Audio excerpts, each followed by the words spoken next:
You ask Tiger to solve. This deals with linear equations with one unknown. The final result is t equals -5/2. Let's solve it step by step. Simplify the expression.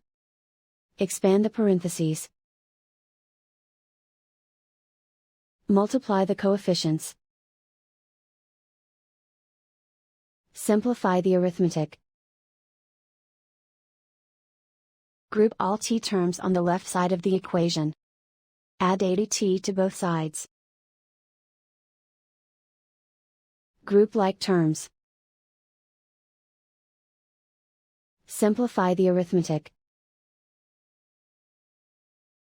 Group like terms.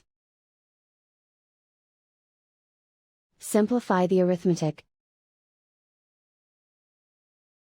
Group all constants on the right side of the equation. Add 20 to both sides. Simplify the arithmetic.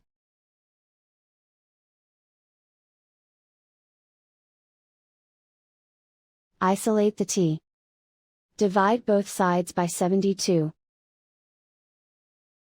Simplify the fraction.